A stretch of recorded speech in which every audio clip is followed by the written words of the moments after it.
Assalomu alaykum barchaga. Kun savol loyihamizning 10-kun savollar tahlilini ko'rib chiqamiz. Bizda birinchi savol: muntazam n burchak uchun x ning qiymatini topishimiz kerak ekan. 7 burchakni belgilab olaylik. Yuqorida demak 7 burchak bor. A, B, C, D, E, F va G deb belgilaylik. Ana shu yerda 7 burchakning ichki burchaklari yig'indisini topamiz. 180 gradus ko'paytirilgan 7 minus 2 900 gradusga teng chiqadi. Mana shu burchaklardan bizda 5 tasi B burchak, C burchak, D burchak, I burchak va F burchak 165 gradusdan bo'ladi, chunki bizada n burchagimiz muntazam. 5 ta 165 gradusni hisoblaydigan bo'lsak, bizda 825 gradusga teng chiqadi.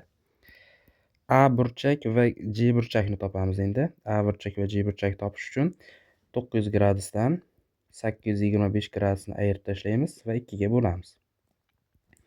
Xo'sh, 75 2 ga bo'ladigan bo'lsak, 37,5 gradusdan tushadi. Xo'sh, G burchak topdik. Bizda 37,5 gradus chiqdi. I va G nuqtalarini birlashtiramiz. Demak, mana bu kesmani o'tkazadigan bo'lsak, I va G nuqtalarini birlashtiruvchi kesmani o'tkazadigan bo'lsak, mana shu yerda teng yonli uchburchak hosil bo'ladi. Mana bu yerdagi burchak bizda 165 gradusga teng. 165 gradus bo'ladigan bo'lsa, mana bu yerdagi kichik burchak topamiz. Xo'sh, F, G, E burchak topamiz. Uni topish uchun 180 dan 165 ni ayirib tashlaymiz va 2 ga bo'lamiz. 7,5 gradusga teng chiqadi. Xo'sh, x burchakning qiymati mana bu yerdagi burchakka teng, chunki parallel. X topadigan bo'lsak, 37,5 gradus chiqqan edi G burchak kattasi. Ayirib tashlaymiz mana bu yerdagi kichik burchakni, 7,5 gradus. X ning qiymati 30 gradusga teng chiqadi. B javob to'g'ri bo'ladi. Ikkinchi savolga o'tamiz. Ikkinchi savol bizda ABCD kvadrat uchun FE kesmasining uzunligini topishimiz kerak ekan. Xo'sh, L nuqtadan demak kvadrat tomoniga parallel qilib kesma o'tkazamiz. Xo'sh, mana shu kesmani o'tkazib olaylik va I nuqtadan xuddi shunaqa kesma o'tkazamiz AB tomonga parallel qilib. Kesmalarni o'tkazib oldik. Xo'sh, ana endi belgilash kiritamiz. Mana bu yerdagi burchakni alfa deb. Mana bu burchakni alfa deb oladigan bo'lsak, mana bu burchak bizda 90 gradus. Mana bu yer 90 gradus minus alfaga teng bo'ladi. Mana bu burchak ham 90 gradus minus alfaga teng bo'ladi vertikal ekanligida. Xo'p, mana bu burchak 90 ligini hisobga oladigan bo'lsak, yuqoridagi burchak ham alfaga teng bo'ladi. Xo'sh, perpendikulyar asoslarini belgilab olaylik. Qandaydir M1 nuqta va M2 nuqta bo'lsin. Bizda mana shu yerda teng uchburchaklar hosil bo'lyapti. Mana bu burchaklar 90 qo'yadigan bo'lsak, ikkita to'g'ri burchakli uchburchaklarimiz teng. Qaysi uchburchaklar? Yozamiz L M1 F uchburchak bilan teng bo'ladi uchburchak Y M2 va K. Nima uchun teng bo'ladi? Bittadan burchaklari alfa, mana qaraydigan bo'lsak, bittadan burchagi alfa va tomonlari teng. Bizda kvadrat bo'lganligi uchun L M1 bilan Y M2 teng bo'ladi. Bittadan burchagi va bittadan kati teng bo'ladigan bo'lsa, bizda gipotenuzalar ham teng bo'lishi kerak. Bundan kelib chiqadi LF kesma uzunligi teng bo'lishi kerak KY kesma uzunligiga. Xo'sh, LF kesmani uzunligi bizda 9 plus PF ga teng. KY kesmani uzunligi esa 12 ga teng.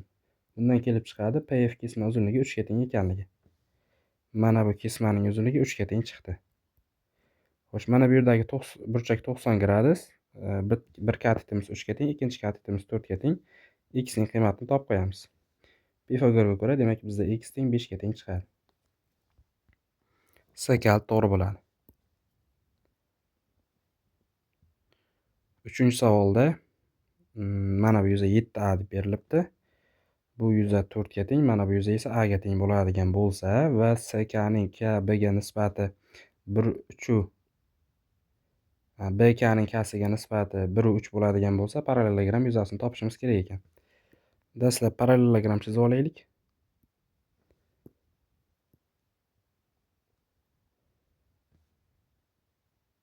Demak, mana shu parallelogram chizib olamiz. Xo'sh, mana bu kesma o'tkazilgan bizda.